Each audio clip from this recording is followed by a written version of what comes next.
Hey folks, Nick Culbertson here, and welcome to my 2020 Octobit recap. Octobit, like 8-bit, is an art challenge that happens in October where you make a piece of pixel art every day for the month and you get to strengthen your skills while having fun creating pixel art. And I definitely had a great time doing this. I would do it again.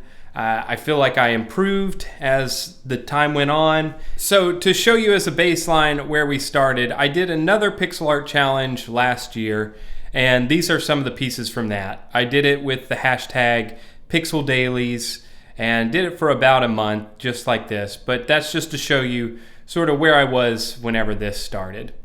Okay, so the first day of Octobit, we have a lot to get through. But before we get started, I will say, we just crossed 500 followers on Twitter, so thank you so much everyone that's following. A lot of times I follow back the people that are following me, and this month, since I've been doing a lot of pixel art, it's a lot of pixel artists and pixel art enthusiasts that have followed.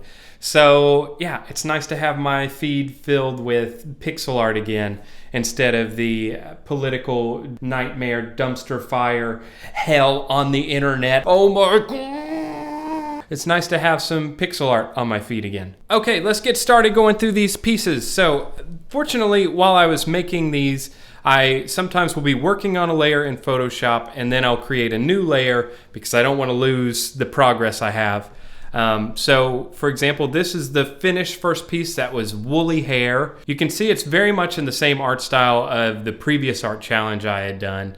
But some things that I wanted to push for in Octobit this year is I wanted my characters to have really big hair and I wanted to have a lot of foreshortening. So a lot like comic book poses. This second character is a Scarecrow, and I actually made a video about this that I'll put a link to. This is him before we added the hair, and then following sort of our idea of having big hair with the foreshortening. The character is still pretty flat here. But the skull is coming out at you. So I do like this style, but the style changed to something different as the month went on. Here's a punk rock fly that I made for the next day. Happy with how the hair and eyes and mouth turned out. And you can see I'm starting to work more with the body of having things, some things that are close and some things that are far away. And that really pushed through on the next days. This is a skeleton. And I liked how this one turned out. This is when it was in its sketch phase. Then I added the color and shading, highlights. I would probably add some additional highlights if I were to retouch this. But this is where I sort of turned a corner and started to make a style that I carried throughout the rest of the challenge, which is to have a lot of foreshortening, as you can see in the fingers. They're on their own plane. Then the hand is on a separate plane right there along with the thumb. And it goes back into the body, getting smaller. The foot is on a closer plane. The head's on its own. The body has sort of the chest cavity up front, and then it goes all the way back. So there's some more depth there, all the way to this foot being the furthest back plane. Oh, and the little hand there on another plane. So yeah, something I picked up from Todd McFarlane was to do two things in drawings. It is to twist the body and to have as many different planes as possible. Because the default is you just want to have a character that's standing there and maybe looking tough. But this one, it's a lot more dynamic because it feels like it's coming out at you. This was another character I made that at first I just had the outline and then I turned it into a little mummy zombie with the brain falling out. This one's still pretty close to the technique I was using previously, and as I move forward, they become more comic booky. Okay, this is a new class of characters, and it is a little guy who is controlling this mech. I had so much trouble with how to color this one, and this isn't the final, but this is close to what I ended up with. I think these green little dots are a little bit lighter in the final. But yeah, this is the first time I did a mouth like this, and you can see from here on out I started to do mouths like this on all my characters because I liked how it looked.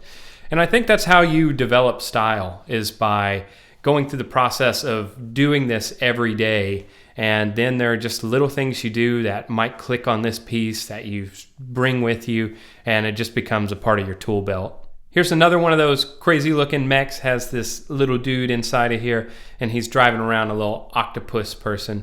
I'm happy with how the eyebrows turned out in the eyes. It's really expressive. Then I was thinking about what I wanted to do for the next day, and I went through some doodles and finally landed on this one. And I like this character a lot. He's sort of lunging out at you, and here it is after we added some color and shading and turned those green locks into glorious golden locks. You can see I also changed the nose. It just like pops in there. So we need a sound effect. That's a good one.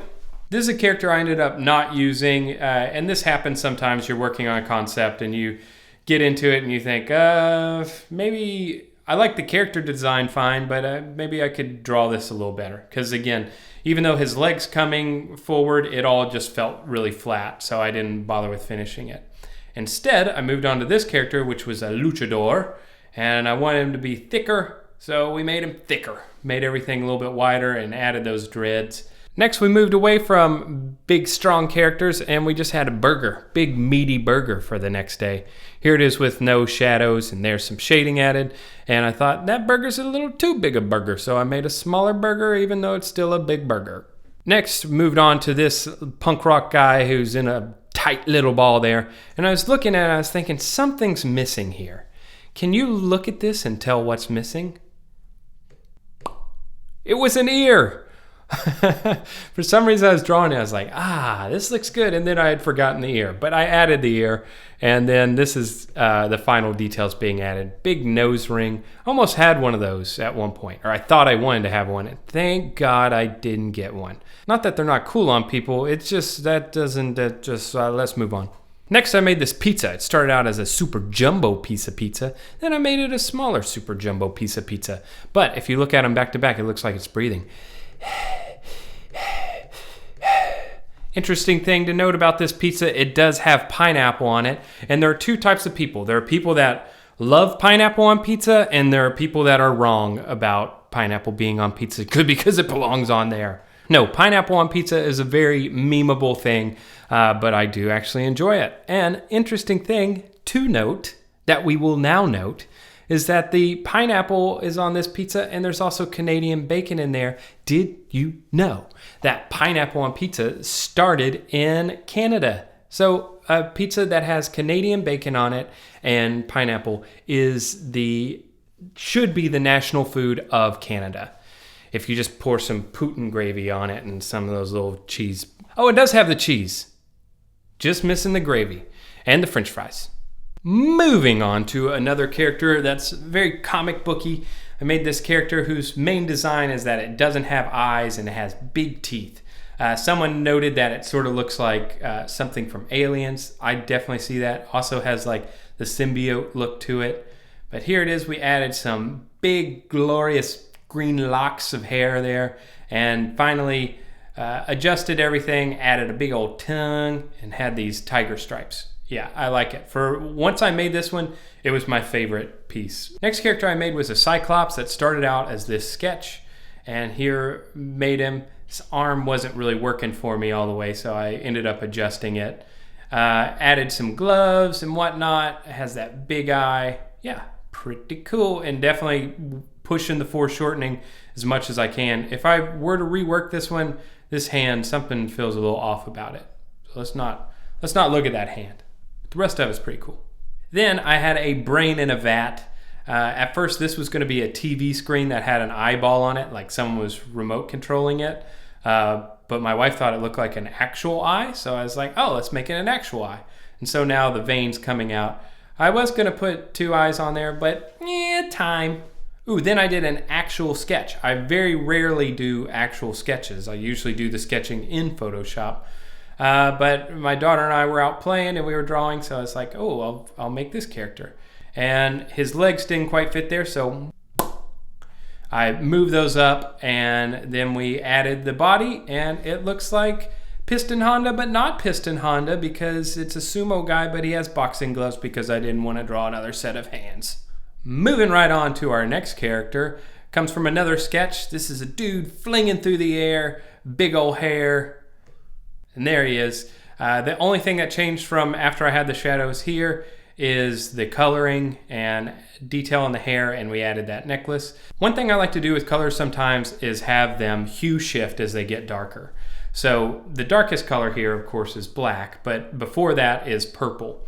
So if you wanted to go from light to dark in this color scheme, you would start with yellow, darker to orange, darker to red, then a pinky purple dark color, and then a dark purple being your last color before you get to black. So here it starts as tan, and the colors rotate until they get all the way to purple. Our next character was just trying to do something a little fresh. I made this little seahorse. So you can see how he started out there. Only thing that really changed from the sketch is that I put the tail on its side to fit everything there. And he's got this cute little eye ring and little tail thing on his... It's almost like he has a mullet. He's got a rat tail. That's why he's got a seahorse with a rat tail. Oh yeah, and I almost... this is silly looking. I almost added these arms. It's like a little buff seahorse to make it look like the other characters, but no, I thought it was more charming like this, so I kept it this way.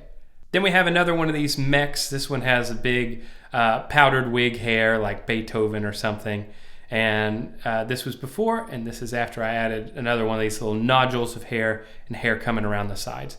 Pretty cool, definitely more cartoony looking. I definitely wanted to have some female characters in here, but for some reason I have more trouble drawing females, probably because I don't draw them as much. So this was a first stab at it, and it looked a little too cartoony, so I tried another character. This one started out with the sketch, and I could already tell this one was going to look better because it had a better pose, and this is how it turned out. I changed the position of the head, but other than that, it kept pretty close to the sketch. And now we drink some tea. Ooh, lordy. Okay, this character is not the last character. It is maybe one of the last characters I did last time I did an art jam. And the theme for this day was throwback. So I wanted to redo one of my old pieces. And I think this really illustrates the progress that I made through this Octobit.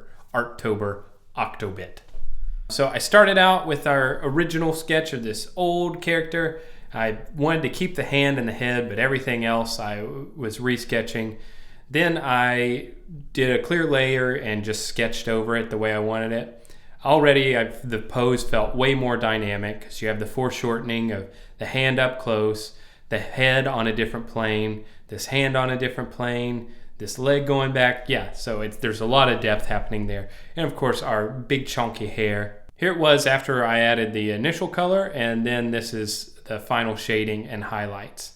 And so yeah, this is where we started and this is where we ended up.